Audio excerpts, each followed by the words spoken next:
სამშვიდობისა, მე ვარ აფსანძე სახლიდან და ჩემი დღევანდელი სტუმარია მალხას ონგულაშვილი, საქართველოს ევანგელისტურ ბაპტისტური ეკლესიის მთავარ ეპისკოპოსი, თეოლოგი, ოქსფორდის უნივერსიტეტის მეცნიერებათა დოქტორი.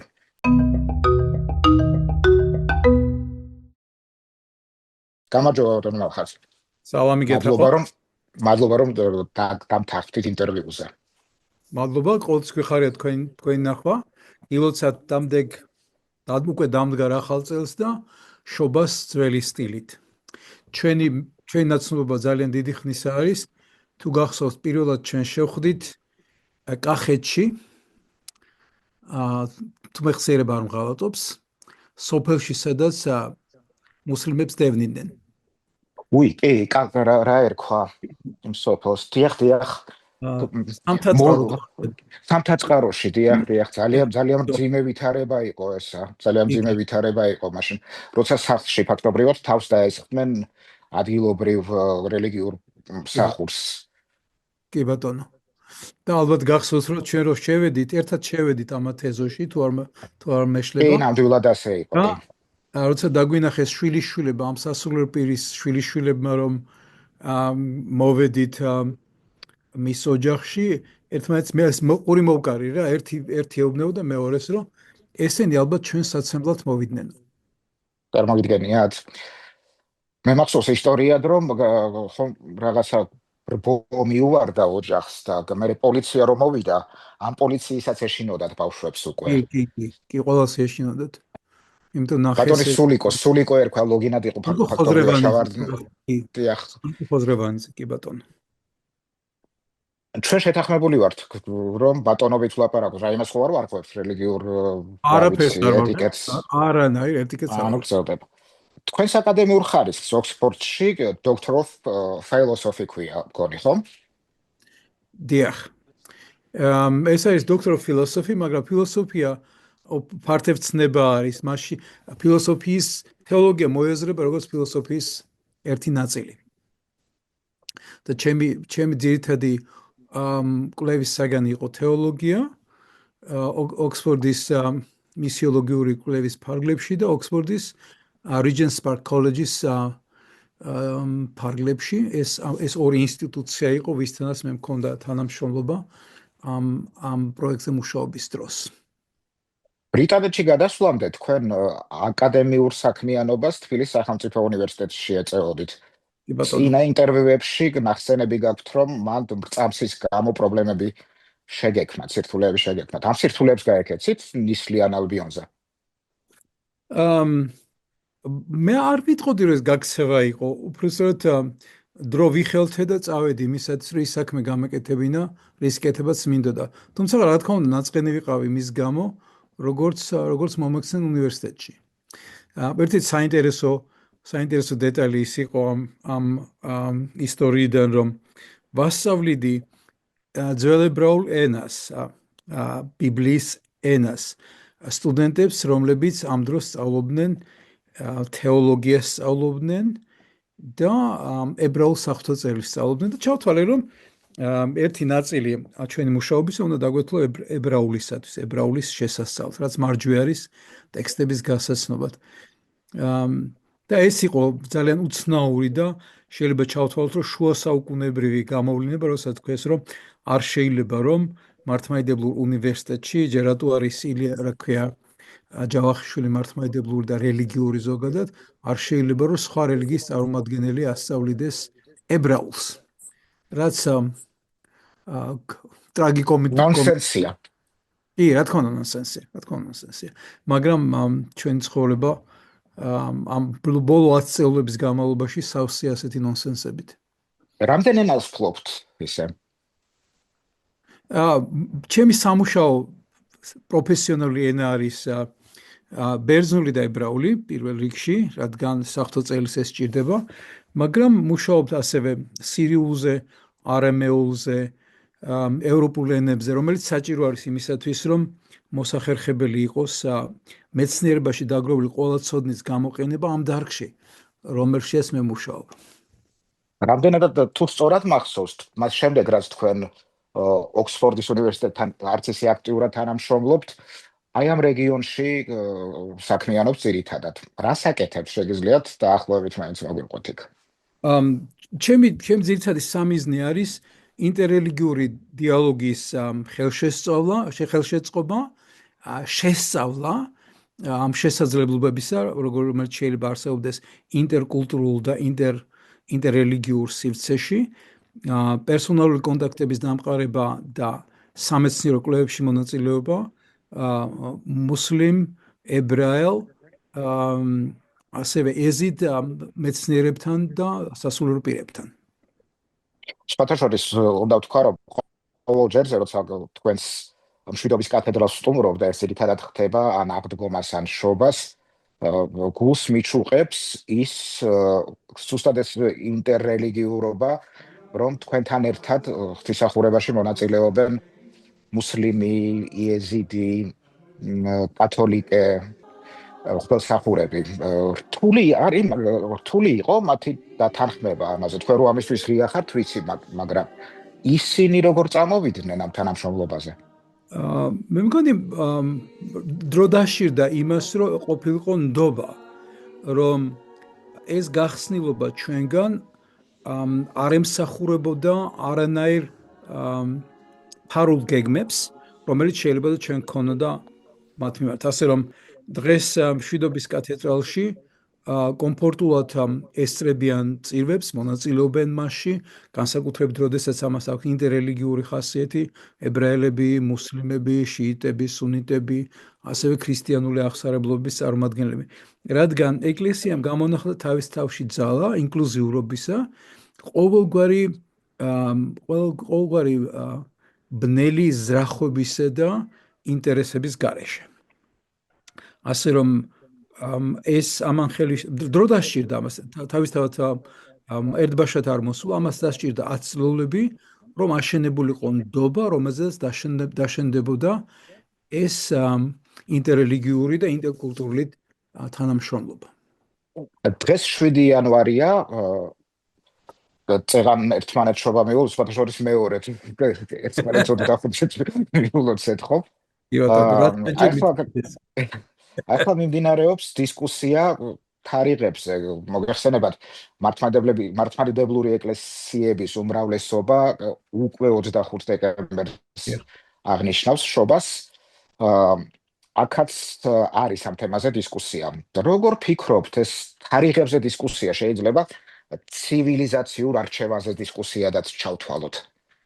სამწუხაროდ ეს სწორედ ასე არის. ეს არის არჩევანი ცივილიზაციაზე და მას აქვს რა თქმა უნდა მკაფიოდ გამოხატული პოლიტიკური განზომილება. თეოლოგიურად, რელიგიურად რა თქმა უნდა მას არანაირი მნიშვნელობა არ აქვს ადამიანი როდის აღნიშნავს ამას 25-ში თუ 7-ში, რადგან თავარი არის რას აღნიშნავთ, როგორ აღნიშნავთ და არა როდის აღნიშნავთ. მით უმეტეს რომ არ არსებობს იმისი მკაფიო ცოდნა, როდის დაიბადა იესო. ჩვენ არც თვე ვიცით, არც თარიღი ვიცით. და ის რის გამოც ქრისტიანულმა ეკლესიამ საკმაოდ მოგვიანებით გააკეთა არჩევანი 25 დეკემბერზე, დაკავშირებული იყო იმასთან, რომ ბუნებრივ რეალობაში 22 დეკემბრის შემდეგ დღე მატულობს და ღამე კლებულობს და ქრისტიანებმა ჩათვალეს, რომ ეს იყო მარჯვე დრო იმისათვის, რომ ეზეიმათ იესოს დაბადების დღე, რადგან იესო მოიაზრება როგორც სინათლე ამ წუთის სოფელში, სინათლე სიბნელეში. რაც მე ვფიქრობ, პოეტურად ძალიან გამართლებულია, ძალიან შთამბეჭდავია. სამწუხაროა, რომ ამას სადღეისოდ აქვს პოლიტიკური განზომილება.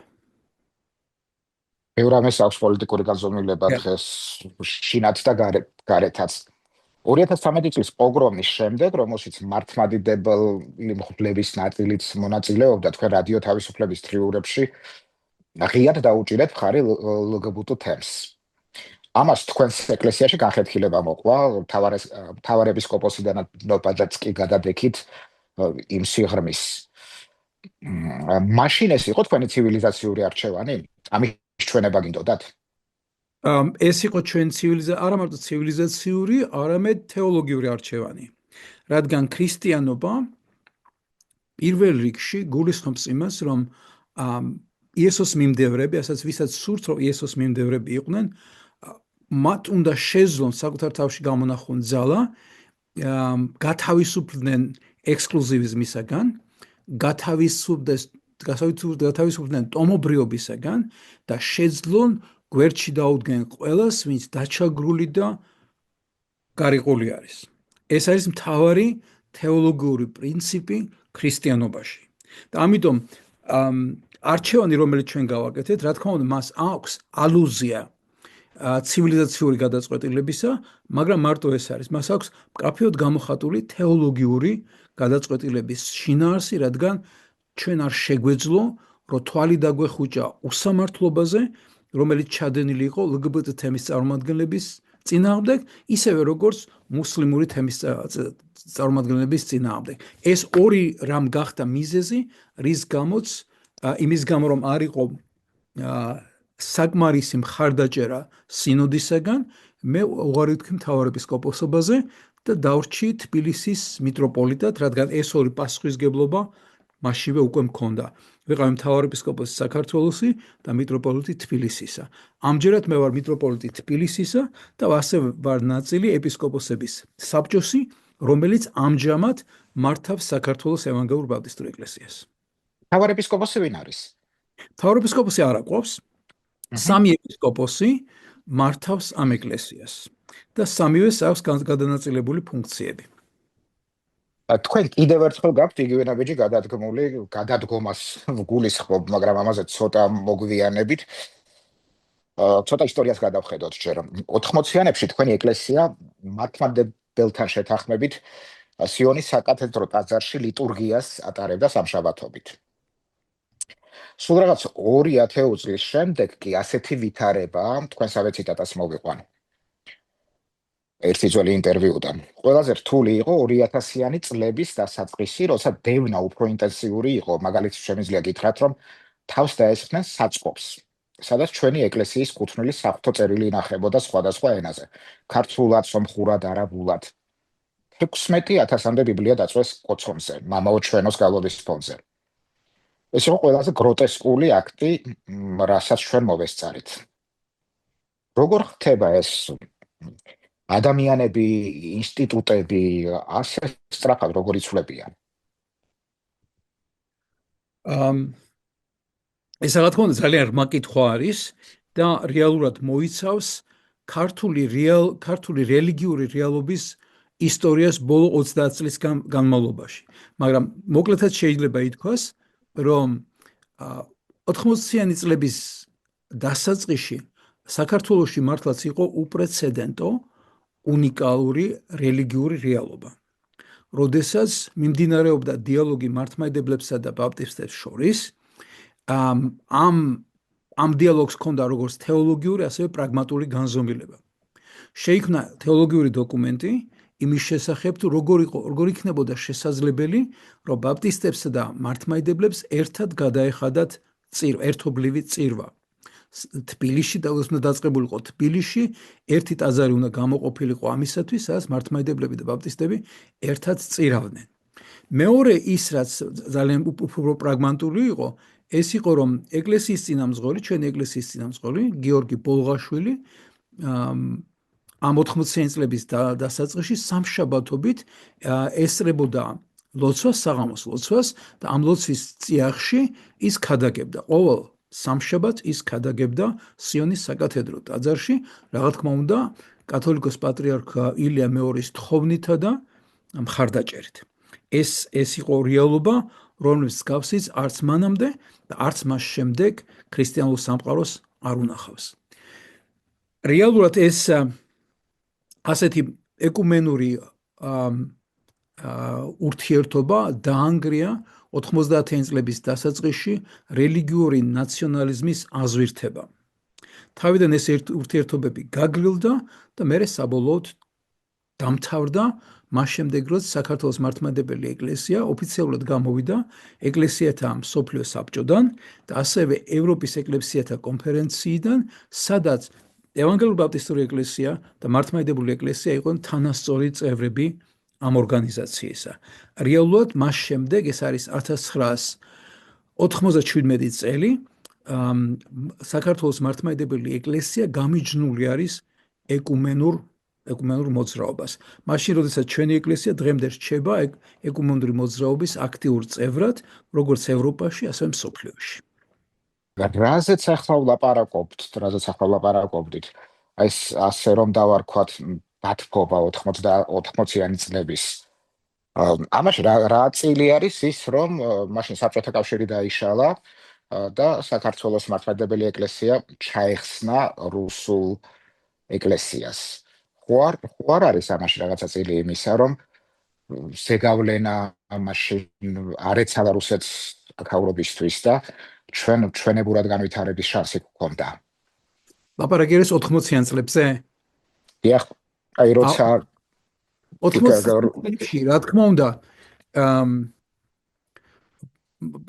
ახლა რეტროსპექტიულად რო შევხედოთ, რაც სულ გარდა იმისა, რომ ახალი პატრიარქი იყო აღსაყდრებული და პროგრესული იდეებით და ასე შემდეგ. კი ბატონო. ეს ნამდვილად იყო. ახალ პატრიარქს ჰქონდა ნამდვილად მოწადინება, რომ ეს ეკუმენური დიალოგის შემდგარიყო, რადგან ძალიან მალევე ილია მეორე არჩეული იქნა ეკლესიათა მსოფლიო საბჭოს პრეზიდენტად.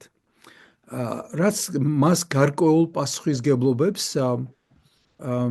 აძლევდა ეკუმენურ მოძრაობაზე თავის მშობლიურ ქვეყანაშიც. და ის, რაც მან გააკეთა საქართველოში, არავის არ გაუკეთებია. ერთი ის, რაც ბევრ რამეზე შეიძლება ვილაპარაკოთ იმ ადრინდელ ეტაპზე. პირველი ეს იყო გულწრფელი ეკუმენური მოძრაობის წამოწყება, უპრეცედენტო და ასევე მოწადინება, რომ ქართულ ენაზე ყოფილიყო, თანამედროვე ქართულ ენაზე ყოფილიყო საღვთო წერილი თარგმნილი და გამოცემული საქართველოში. ამაზე ცოტა მოგვიანებით ვილაპარაკებთ, ახლა კიდევ ერთი ციტატა მინდა მოვიყვანო თქვენი.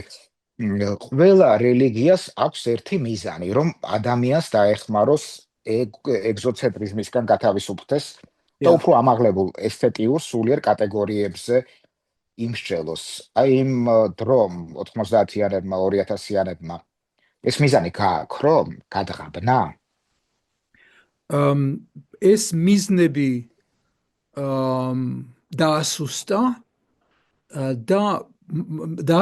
ერთის მხრივ დაასუსტა, მაგრამ მეორეს მხრივ გამოაჩინა, რომ ეს მიზნები იმდენად ფუნდამენტალურია თავისი არსით, თავისი მნიშვნელობით, რომ მისი გაქრობა შეუძლებელია. იმ შემთხვევაშიც კი, როდესაც არ არის პოლიტიკურად კეთილგანწყობა ამ მიმართულებით.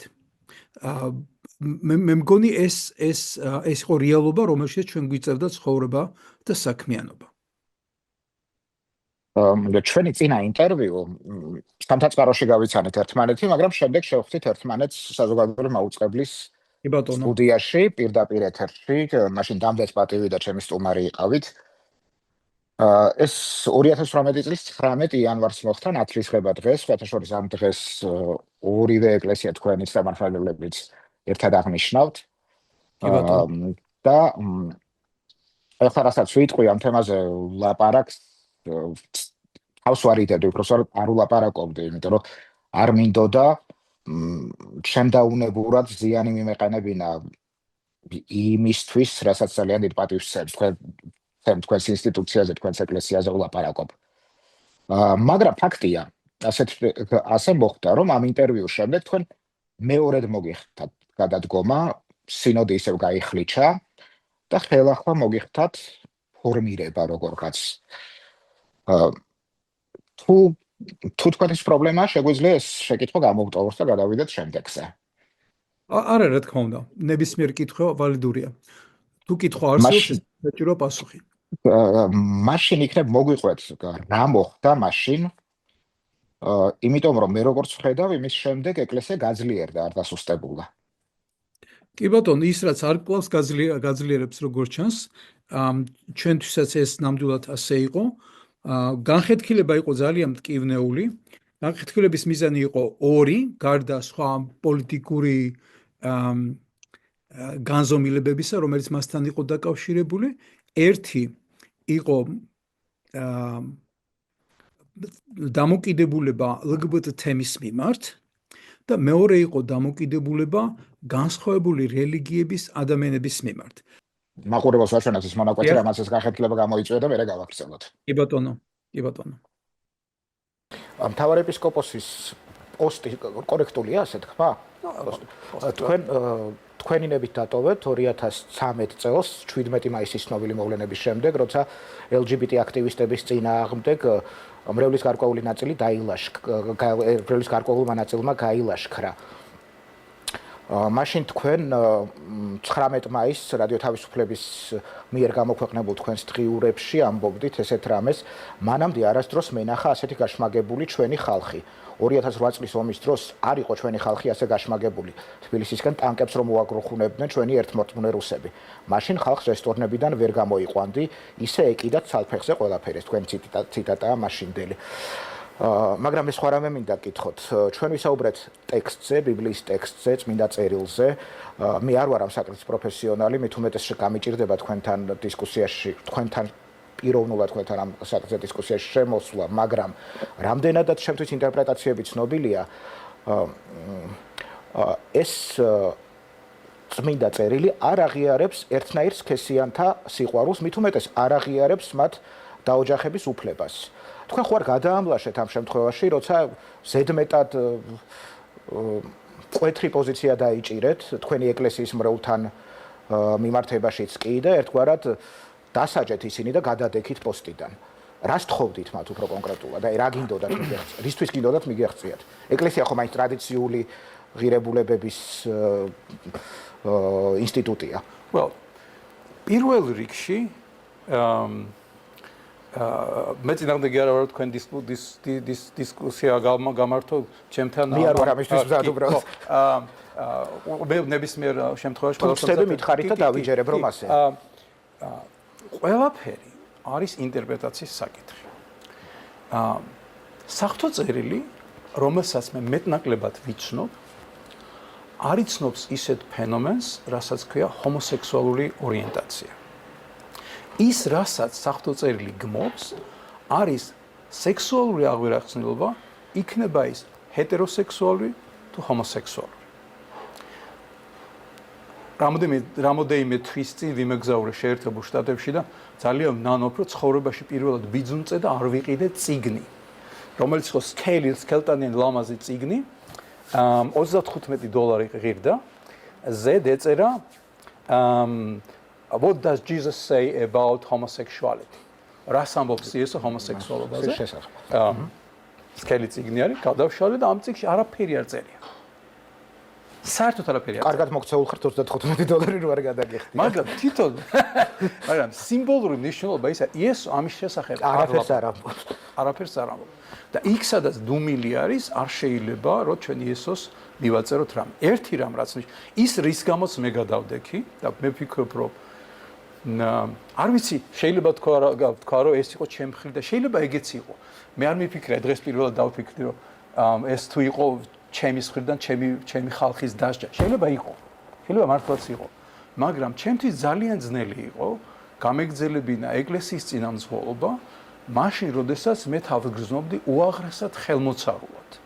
რადგან მე ჩემ ხალხს სასულიერო პირების უმეტესობას, სინოდის უმეტესობას რადგან ისე ჩემ ხელში იყვნენ უკვე გაზრდილები, ვერ ვასწავლე უმარტივესი ქრისტიანული ჭეშმარიტება, რომ ღმერთი არის უპირობო სიყვარული, ყველას ღებულობს, თეთრკანიანს, მწვანეკანიანს, იმფერს, ამფერს, ცაციას, ჰეტეროსექსუალს, ჰომოსექსუალს, ყველა ღმერთის შვილი არის. მადლობთ, შეგვიძლია გავაგრძელოთ. კეთილი. განხეთქილება ძალიან მტკივნეული იყო. უაღრესად მტკივნეული იყო.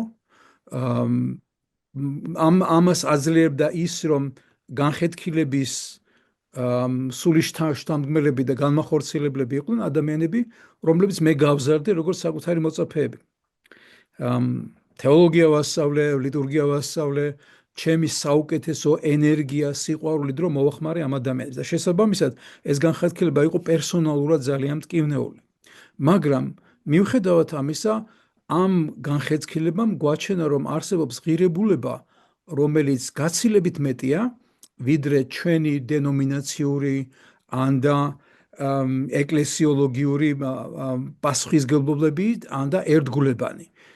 ის რაც არის ჭეშმარიტება და ჭეშმარიტება კიდევ ის არის, რომ არ შეიძლება საზოგადოების რომელიმე წევრი გარიყო, დაამცირო მისი იდენტობის გამო, მისი რელიგიური კუთვნილების გამო და მისი მსოფლმხედველობის გამო. ჩვენ ეს უკვე ძალიან კარგად ვისწავლეთ, რომ რეალურად ჩვენ გადავიხადეთ ფასი იმისათვის, რომ ყოფილიყავით ერთგულები მოძღვრებისა, რომელსაც საფუძველი დაუდო იესო ნაზარეველმა. მართლმადიდებელ ეკლესიაში გამოჩნდნენ მღვდლები, ვინც ოფიციალურ რიტორიკას ეწინააღმდეგებიან. შეიძლება ეს რაიმეს ნიშნად მივიჩნიოთ, ჩავთვალოთ. ბოლო დროს ვინც პროტესტს უჭერს მხარს ადამიანების უსამართლოდ ციხეში ჩაყრას ეწინააღმდეგება.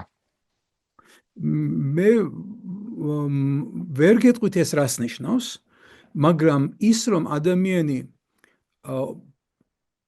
აშკარად გაცხადებს, რომ მისთვის მნიშვნელოვანია ერთგულებას სახარებისა და იესო ქრისტესი, ვიდრე ნებისმიერი ინსტიტუციისა, ფიქრობ ეს ძალიან პოზიტიურია. და 21 საუკუნეში თუ რელიგიას უწერია გადარჩენა, გადარჩება მხოლოდ იმ შემთხვევაში, თუ კი რელიგია გათავისუფლდება ინსტიტუციური მარწუხებისაგან და ასევე რელიგია უარს იტყვის თავისი არსებობა გამოიყენოს ვინმეს კონტროლისათვის ან პოლიტიკური მანიპულირებისათვის. რელიგიას მე დღემდე გულწრფელად მჯერა, რომ რელიგიას აქვს როლი სათამაშებელი ჩვენს ეპოქაშიც და მომავალ ეპოქაშიც, მაგრამ საამისოდ, რომ მისი პასუხისგებლობა იყოს ცხადი, ის უნდა გათავისუფლდეს პარტიული პოლიტიკური გავლენებისაგან და პასუხისგებლობებისაგან. ანუ თქვით, რომ ამ არც თუ ისე სასიამოვნო გამოცდილებამ გააძლიერა თქვენი ეკლესია. ალბათ იმ დროინდელი ოპტიმისტური ციტატა, რომელსაც ახლა წავიკითხავ, ჩვენ ახლა მივადექით მეორე ეტაპს, როცა შანსი კიდევ გაჩნდა, რომ ჩვენ შევძლოთ როგორც კულტურა, როგორც ცივილიზაცია, ინტეგრაცია დანარჩენ მსოფლიოში. პირველ რიგში ევროპულ საზოგადოებაში და მე ჩვენი წვლილი შევიტანოთ ამ კულტურის ცხოვრებაში. დღესაც ასე ხედავთ ამ კონკრეტულ გარემოებებში შინ თუ გარეთ. მე ვფიქრობ, რომ ინტეგრაცია კიდევ უფრო ძლიერია დღეს, მიუხედავად მოწადინებისა, რომ ეს კავშირები იყოს დარღვეული. პირველი და მთავარი ნიშანი ის არის, რომ დიდი რაოდენობა, მე არ ვიცი რა თქმა უნდა, სტატისტიკა მე არ მაქვს, უამრავი ჩვენი ახალგაზრდა სწავლობს ევროპის სხვადასხვა სასწავლებელში. ბევრი ახალგაზრდა მეცნიერი არა მარტო სწავლობს, არამედ მონაწილეობას ღებულობს ევროპის კულტურულსა და სამეცნიერო საქმიანობაში, რაც რა თქმა უნდა დიდი იმედის მომცემი არის, რომ ჩვენ აღარა ვართ იზოლირებული ჯგუფი ხალხისა და შეიძლება თქვენ გახსოვთ 90-იან წლებში აიყო ამისი განცდა, რომ ჩვენ ვართ ობოლი ერი. არავის არ უნდივართ, არავისთან არა ვართ დაკავშირებული, მაგრამ ახლა იმის გამო, რომ ჩვენ გვყავს ასეთი შესანიშნავი ახალგაზრდობა, ეს კავშირები მყარია და ცდილობა, რომ ეს კავშირები დაირღოს, მე ვფიქრობ, რომ წარუმატებელი იქნება. კიდევ ერთი ციტატა, რომელსაც ჩემზე ძალიან იმოქმედა. 30-იან წლებში ეკლესიის ყველა მამაკაცი გადაასახლეს.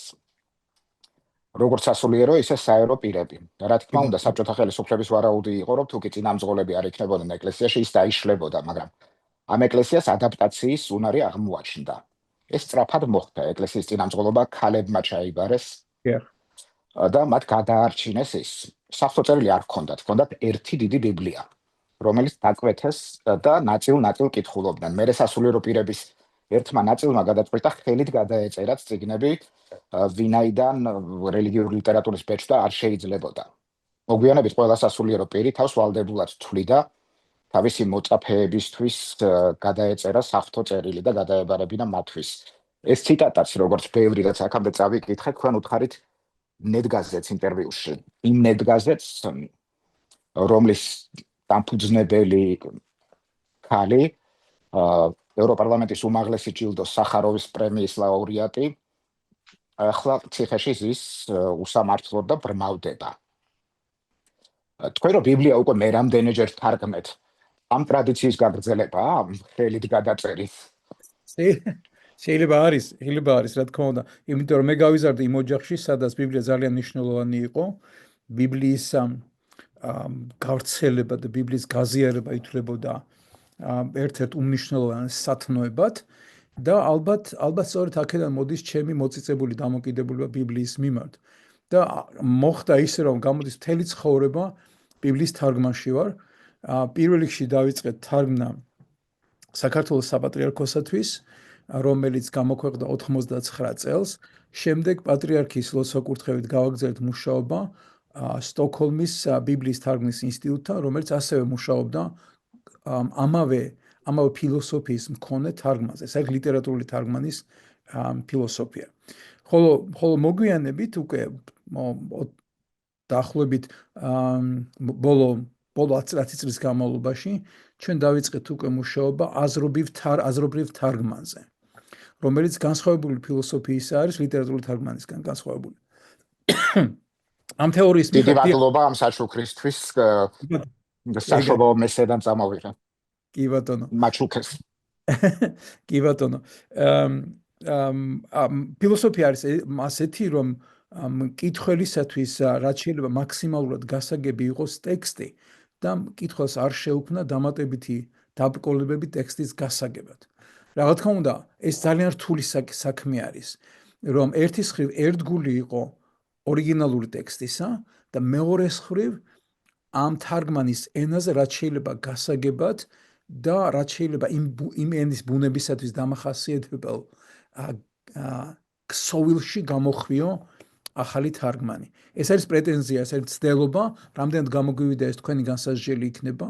როგორც ხედავთ, გასრულებული არის ქრისტიანული საღვთო-წერილი, ახლა მუშაობთ ებრაული საღვთო-წერილის თარგმნაზე ამავე პერსპექტივიდან, აზრობრივი თარგმანის ფილოსოფიიდან გამომდინარე.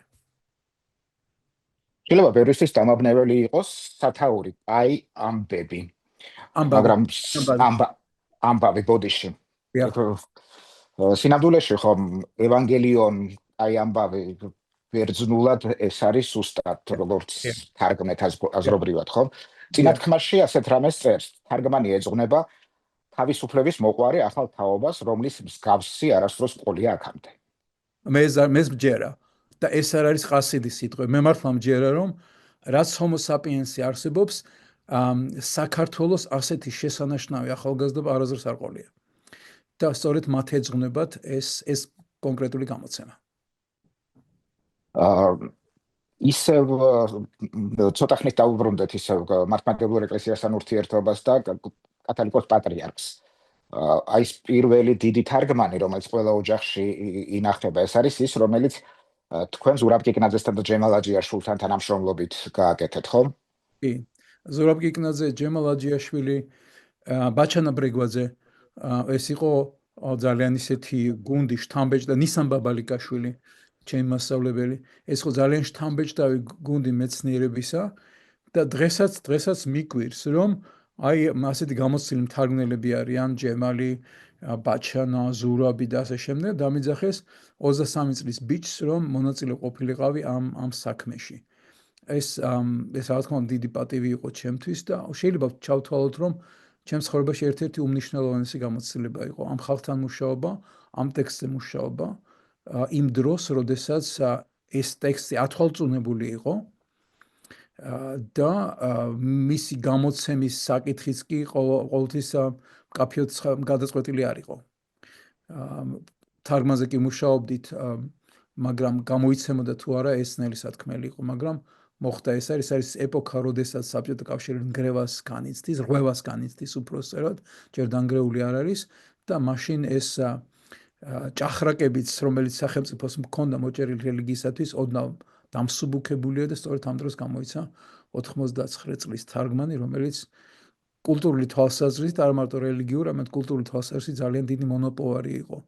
ეს ერთგვარი მცდელობა იყო, რომ ამ მრუმე გარემოში, რომელშიც ჩვენ ცხოვრობდით საბჭოთა პერიოდში, შექმნილიყო ტექსტი, რომელიც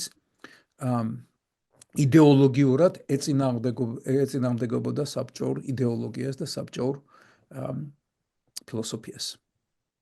თუ სწორად მესმის, ეს პატრიარქ ილია მეორეს ინიციატივა იყო.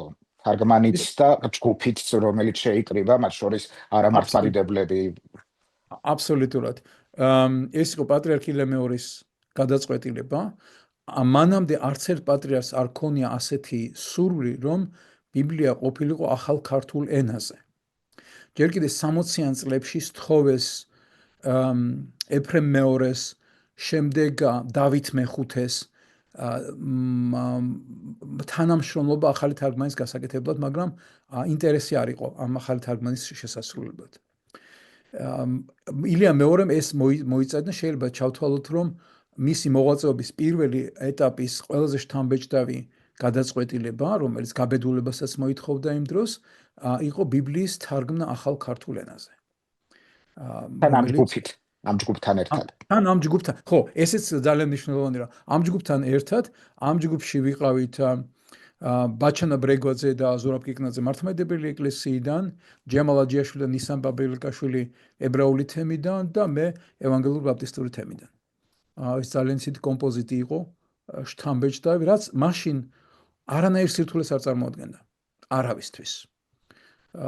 სირთულე გახდა სწორედ 90-იან წლების დამდეგს, როდესაც რელიგიურმა ნაციონალიზმმა ასე გაიძლიერა პოზიციები ჩვენს ქვეყანაში და საბოლოო ჯამში აიძულა ილია მეორე პატრიარქი, რომ დაეტოვებინა ეკუმენური მოძრაობა, მსოფლიო ეკუმენური მოძრაობა, რომელმაც რეალურად მანამდე გააძლიერა მისი პოზიციები თუ საქართველოში, თუ საერთაშორისო ასპარეზზე. ლევანდელი საშობო ეპისტოლე წაიკითხეთ? დიახ. ბევრი ეჭვობს, რომ პატრიარქის ჯანმრთელობის მდგომარეობა არ უნდა აძლევდეს მას შესაძლებლობას ამხელა კომპლექსურ ტექსტებზე იმუშაოს. თქვენ მას პირადად იცნობთ, როგორ ფიქრობთ, ჩართულია ის ახლა ეკლესიის მართვაში? ალბათ მინიმალურ დონეზე ის ჩართული არის, მაგრამ იმის გამო, რომ მე არ მაქვს მკაფიო ინფორმაცია ამის შესახებ, ეს არის მხოლოდ ვარაუდი. მე მგონია, რომ რა თქმა უნდა, ყველა დეტალებზე მას საქმის კურსი არ აყენებენ, მაგრამ მნიშვნელოვან გადაწყვეტილებებზე მას ეკითხებიან. ეს შთაბეჭდილებაც ასეთია, რომ ეს ტექსტი არ გავს მის დაწერილს.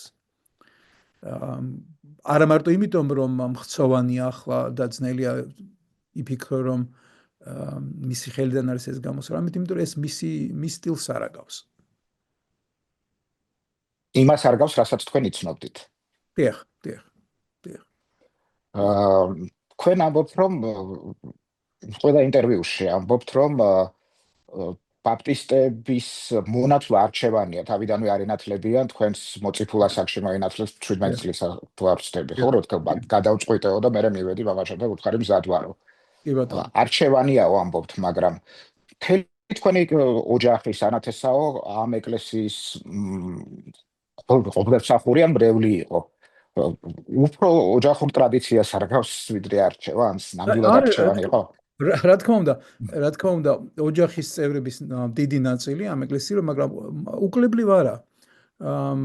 ასე არ არის, რომ მთელი ჩვენი ოჯახი ბაპტისტური ეკლესიის მრევლი ვართ და ამ ეკლესიაში მოღვაწეობთ, არა რა თქმა უნდა. ეს მაინც არჩევნად რჩება, მაგრამ არჩევანს აკეთებს ხშირ შემთხვევაში ადამიანი იმ კონტექსტში, რომელიც მისთვის ყველაზე ფამილიარული, ყველაზე ცნობილი არის და სადაც კომფორტულად გრძნობს თავს. ესეც არის, მაგრამ პრინციპად რჩება, რომ ადამიანმა არჩევანი უნდა გააკეთოს რა უნდა და როგორ უნდა და როგორი უნდა. ეს არის ფუნდამენტალური პრინციპი, მაგრამ ის ადამიანი, რომელიც ბავშვობაში მოინათლა, მისი ნათლობა ასევე ვალიდური, ასევე ღირებულია, როდესაც ადამიანი გაიაზრებს და ჩათვლის ეს არის მისი რელიგია, მისი რწმენა და უნდა უერთგულოს მას. მე მგონია, რომ ეს რელიგიური განსხვავებულობები და ახირებები შეიძლება ჩავთვალოთ 21 საუკუნისათვის უკვე საჩოთირია, ამაზე ლაპარაკიც კი საჩოთირია. რადგან ჩვენ არა მარტო როგორც ქრისტიანულ ეკლესიებს, არამედ როგორც კაცობრიობას გვაქვს ბევრად უფრო სერიოზული გამოწვევები, რომელზეც ჩვენ გვჭირდება ფიქრი და არა მარტო ფიქრი, არამედ თანამშრომლობა და საერთო გადაწყვეტილებების მიღება. არა მარტო ქრისტიანებთან, არამედ ყველა ადამიანთან, რომელიც ამ პლანეტაზე ცხოვრობს. ეს უკვე რეალობა არის, რომელშიც ჩვენ ცხოვრობთ. ჩვენთვის ძალიან გულისამაჩუყებელია ხოლმე, როცა თქვენთან მოვდივარ სტუმრად, დღესასწაულებზე მოვდივარ ხოლმე აღდგომას შობას და ეს ინტერრელიგიური მსახურება, როცა მუსლიმი, იეზიდი, ლუთერანული ეკლესია იქ არ იწევს იყო რუსული ეკლესიის წარმომადგენელიც. რომელი რუსული ეკლესიაა ეს? ვერ გვეტყვით. ეს არის რუსული სამოციქულო ეკლესია, ეს არის მოსკოვის საპატრიარქო, რომელიც მართლმადიდებელი ეკლესია არის.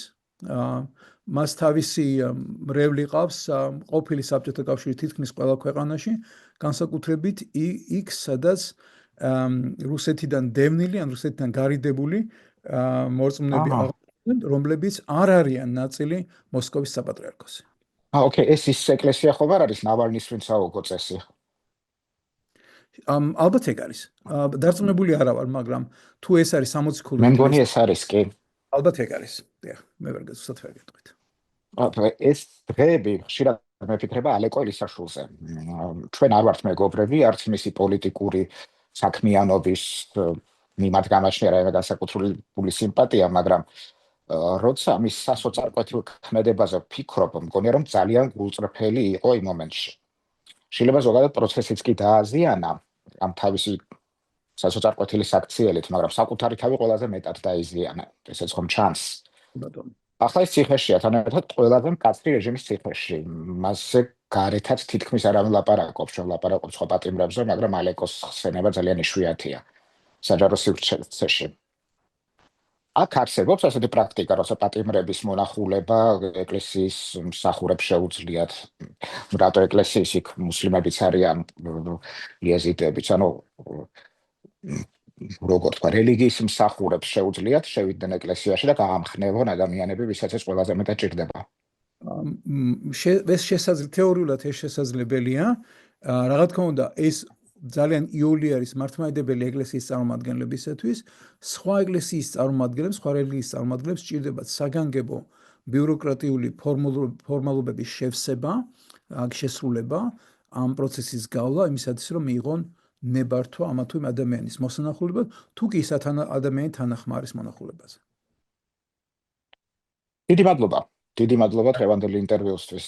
მადლობა თქვენ და გისურვებთ ბედნიერ 2026 წელს, რომელიც არ დაიწყო მაინც და მაინც შთამბეჭდავი ნიუსებით, მაგრამ იმედი ვიქონიათ, რომ ეს წელი უკეთესი იქნება, ვიდრე მისი წინამორბედი. მადლობა. მომავალ შეხვედრამდე. ეს იყო აბსანძე სახლიდან, დღეს ჩემი სტუმარი მალხა სონღულაშვილი იყო, როგორც ყოველთვის გთხოვთ, რომ მოიწონოთ ჩვენი YouTube გვერდი, ამითი ძალიან გვეხმარებით. რა თქმა უნდა დაგვეხმარებით იმითაც, თუ ფინანსურად შეგეძლებათ, რაიმე შეგვაწიოთ, ეს შეიძლება მარტივად ყველა ვიდეოს და სხარბის აღწერის ქვეშაც არის მითითებული ბმული, საიდანაც ეს მარტივად არის შესაძლებელი. მადლობა რომ გვიყურეთ. ამ ფორმატში ჩვენ ერთ კვირაში შევხვდებით, მაგრამ მე კვირის ტყუილით დაგიბრუნდებით დროებით.